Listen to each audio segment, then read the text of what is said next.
Hey guys, welcome to the Prank Kids, YouTube channel. Even though I don't ever show Prank Kids anymore.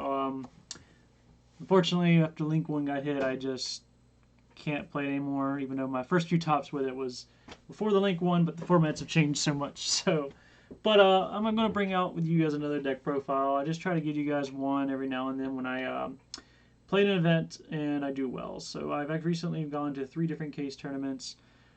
With Traptrix, and I've gotten first in all 3 of them. 2 at the same place at Tournament City Games in Frederick, Maryland. Shoutouts to them. And 1 at Tables and Towers, aka Cards and Cartridges, in Westminster, Maryland. So the first video, the case, it's going to be in a link in the description about. There was another guy who recorded it for me at that event. So that was right when the ban list hit. So that before agov, but after ban list. The next tournament was for the agov itself, and that one is, like I said, post agov and post ban list. And then this recent one was just this yesterday at Cards and Cartridges, and it was for the PlayStation 5 tournament. So I'll go and I'll tell you the slightly differences between the last 2 tournaments, and then you guys, if you want to watch the first video for post-banlist pre-agov, I'll leave a link in the description to that video. But nonetheless, here we'll go ahead and get started. We'll get started with the monsters. This is my second time recording this because I didn't realize that my cameras were messed up and I didn't record any audio. So we'll do 3 Traptrix Myrmilio, standard, 3 Mantis, standard. I'm only doing 2 Pudica. My Traptrix count is actually only 12 monsters, a lot lower than normal. I have a lot of non-engine, and just other cards generically are good even when you don't see these. So I'm also doing 1 Arachnocampa and 1 Dionea. I know that none of the actual Traptrix player mains will probably agree with any of these ratios, but you don't want to draw hands of Traptrix monsters. That's the matches I lose. Like when I go second and I draw nothing but engine, I lose. Your engine cannot beat a well-made board, especially from tier element or anything like that. So 9 times out of 10 you lose. You have to draw non-engine with this deck. The engine is very strong going first. That's fine, but going second you need a lot of non-engine cards. So this count here is fine. There's a chance I might put a Vesiculo in the future, just has another extender over Arachnocampa, but that's come up a couple times, but not enough to where I've warranted to want to do it just yet.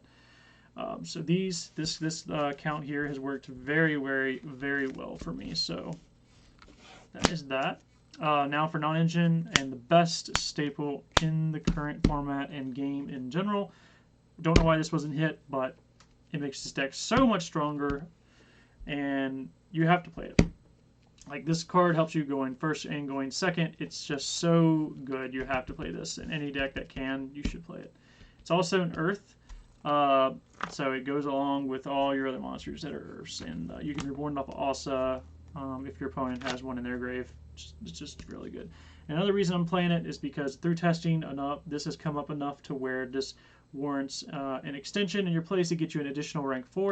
I am playing Kashtira Rise Heart. So it gives you something eligible else that you can search to get you access to rank 4 plays, especially when you don't see a Traptrix monster, but like you see one of your other level 4s, such as like Shade Rigadine or something. My really weird scenario that came up when I saw no Traptrix monsters, but I had Parallel. So I went Fenrir, add this, normal this, go into Asa. Asa is now summoned, so Parallel exceeds summons. I go Ping, and then a Ping at Arachno. Ping goes into Sarah underneath of the Asa, and then I trigger Arachno, set the trap, use it, and then I went off that way. It was a very convoluted way of doing it, but it works nonetheless. There's a lot of times that this comes in. Now when I go second, I take it out, even though sometimes even going second, I want it, but I just don't want the brick in going second, as much as I can help it if I can. But going first, it's nice to have another extra extender to make another rank 4 if possible. But definitely play Fenrir. You don't have to play this. If you want to try it, test it. I think I've done it enough now. I didn't play this at the previous case tournaments. It was actually just Sasaki Tama, so it was always guaranteed to be an extender. But I wanted another searchable extender, especially with Fenrir. Because Fenrir by itself anymore isn't as strong as it used to be because of all the engines that are currently out post agov, but it is still very strong with other interactions. So I really like the Rise Heart, and plus everyone else playing Fenrir, there's a lot of ways you can steal theirs or summon theirs back from their grave, and then add this to give you more access to rank 4s on your turn. It's so nice. So definitely agree with trying to you guys testing that out. 3 Ash, 3 Shifter, and 3 Imperm that are all my hand traps I want to play. The deck is 41 cards. This is literally the 41st card here. So only 9 hand traps, best generic hand traps in the game that you can play. If you can play Shifter, play it. And then for my extenders, I play 2 Shade Brigadine and 2 Parallel Exceed. I like these ratios. I'm never drawing multiples, and you never want to draw multiples. You side these all out going second, depending on the matchup. Most matchups you side, definitely always these, sometimes not this, depending on the matchup and what they are. If it's another mid-range deck, there's a chance you could leave these in. But if it's any sort of combo deck or anything like Pearly that leaves in, there's a bunch of ways of stopping you from getting to your Link 1, then you take these out as well. So that's your extenders to go forward. As far as some one-ofs here for traps, I'll do 1 evenly, 1 Ichiraku's Ledger's Book. This has been good, but also bad at the same time. I don't feel like it's not enough. This has been good every single time I've had it. It's just not enough sometimes versus Rescue Ace. It does help like even up the board a little bit, but sometimes not enough to where you need it. It is still a very good card. I can thrust into it. I can Pot of Prosperity into it, and I don't want to see it going first. Even though I can, it's a free discard off of Holotea. But so this could become a second evenly. I don't know yet, but I don't know. This is like, I just wanted another generic trap that I could set off a thrust that wasn't a hold trap. But this could just be another second evenly or another hold trap card that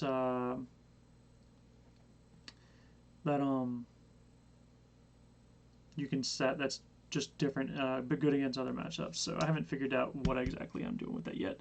I might actually make it the one, if I do play another one, it's probably going to be the one that it's live as soon as your opponent summons any monster, and then you can pop anything that's 2,000 or higher. So we'll see. I don't know yet. I'm going to test some more this week and see where I can go with it. For the hold cards, I got 3 Holotea, and then 1 Gravediggers, 1 Time Space, 1 Bottomless. Always 3 of this. MVP for the trap hole cards, so good against every deck. There's a chance that even this could go to 2. I don't really know yet. It doesn't destroy, but it's still a very good card. I won a lot of my matches because of the burn into time. It's funny, I don't like to go into time, but sometimes it happens. I did against the Unchained player because I didn't have a lot of experience versus Unchained, and the other matches, tier elements take a lot of time when they play, so you sometimes go into time, and then this just helps win in time so easily. But Time Space has been good. It hits every deck, and I like Bottomless because it's also very generic and hits every deck. So I like all of these. I'll continue playing those going forward. This wasn't very budget friendly at first because I was playing Pot of Prosperities, which these come out in the Rarity Collection, so they'll be more affordable. And then 1 Garden, 1 Change of Heart, 1 Thrust. So this will still be the only thing that's not really affordable for the deck. You don't have to play it, but I think it's decent. I only own 1. If I could get another, possibly I would play it. I just don't know yet. There's not a lot of targets you can get. I usually go into Prosperity when I need to dig for certain cards that isn't evenly or Change of Heart. So, especially if you need a starter, like this is the only thing you can try to get with Thrust to try to get a starter. I was thinking about playing Terraforming, so that way you can get the Traptrix Guardian, but that doesn't give you a starter still. However, you can still play. You can play the 1 planet field spell that gets you the Fenrir. So the Terraforming into that or this. So it's an option. I mean, if this actually added a Traptrix monster, then obviously we'd be playing 3 of it. But it just doesn't thrust into this. Like, I don't know. It's just, I don't feel like it's good enough to do that. But that is the spells. Off to the extra deck. We got 3 Sarah. And like I mentioned at the other tournament, the only thing different was the Kashtira Rise Heart was Sakitama, and everything else I believe was the same. So, yeah. And then through Sarah, gotta play 3. You can banish 1 off Prosperity if you have to. I do it a lot. But 3 is definitely what you need to play. Oedipus, the only link 3 I play. And then for my link 2s, I play Little Knight, Phoenix, and Asa. Phoenix was it was either going to be that or Gaga Cowboy. If you guys go into Time Lot, you can play Cowboy if you want. But for this event, I went into Phoenix. I was expecting a lot of Rescue Ace, and I want more ways to pop their back row. And this can be co-linked with Sarah to help give you a draw. So it was decent when I had it. Usually it came up with Prosperity, but I'm glad I played it. I wish I had a 16 spot to play Cowboy. I really don't want to take anything out in this extra deck. Everything I played is something that I needed in the deck. This is the only thing that could be got something indifferent. But everything else was definitely standard I needed to play. I didn't have Little Knight for the previous tournament, so it was Boral Sword, and this was Baguska in the other tournament. I thought Baguska was still good, but once everyone starts getting Little Knight access, it's so easy just to get out the Baguska. Don't play Baguska anymore, people. It's easy to out. It's only good against like Brand at Chimera because they might play this, but they'll usually lock themselves into fusions and they won't be able to get into that. So, very good. Play Little Knight. Don't forget about the Battle Face effect that stops you from attacking directly. Did that. That was one of my 1 losses. 3 in Swiss. Rafflesia, Alamaris, Pingulika, Exotonite, Redoer, Dweller. Went through all of these. Very good. Exotonite not as much, but I still feel like you need to play it. And then Zeus and Zeus's younger brother. So shout outs to my friend Kyle Doval. I'm borrowing his. I sold mine thinking I would have it back before the new one I ordered before the tournament and didn't. So shout out to him for letting me borrow this. The extra deck was a phenomenal.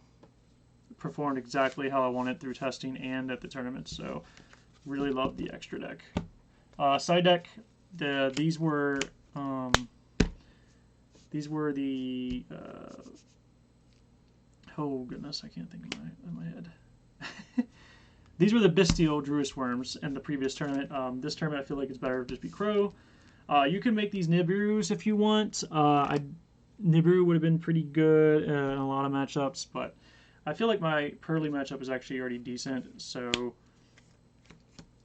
I don't know. But these help with Pearly and Tyrant and everything else. So, but these could become Nibs. We'll see. 1 different dimension grounds. You can thrust into it going first. And it's a normal trap, and it lets Rafflesia still be alive on their turn while they still lose their monsters, so it's really nice.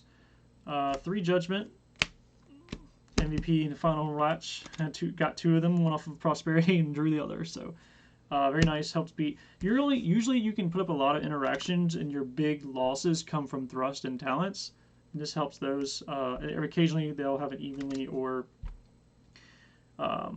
Lightning Storm that you can't stop at the time, so just any of the times that you can't, this is nice.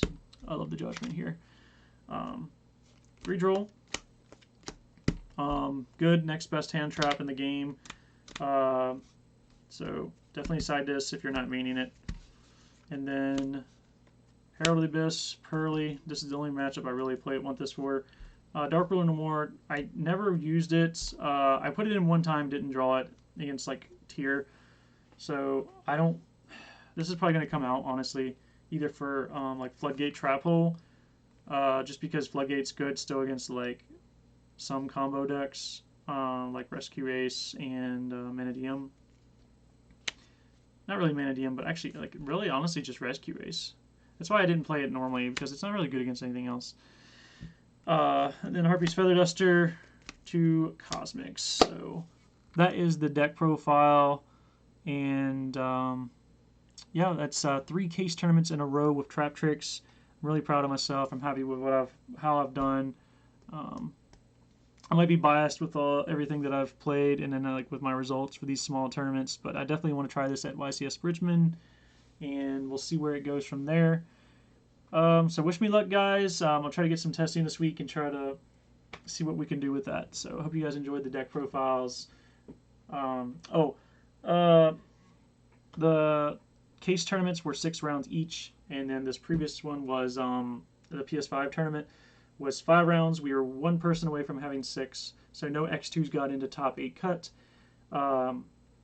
So it was 5 rounds and then 3 rounds of top cut. And my top cut rounds was a purely player, a tier limit player, and then the rescue ace player that I threw against in Swiss because I forgot about the restrictions of Little Knight. But we got revenge back in the final round. Happy with my results, happy with my play style. So if you guys have any questions or anything, hit me up in the videos. I will leave a link in the description to the very first profile that was post-banlist pre-agov. So thanks again, guys, for watching, and this is the Prank Kids Master signing off. Peace out.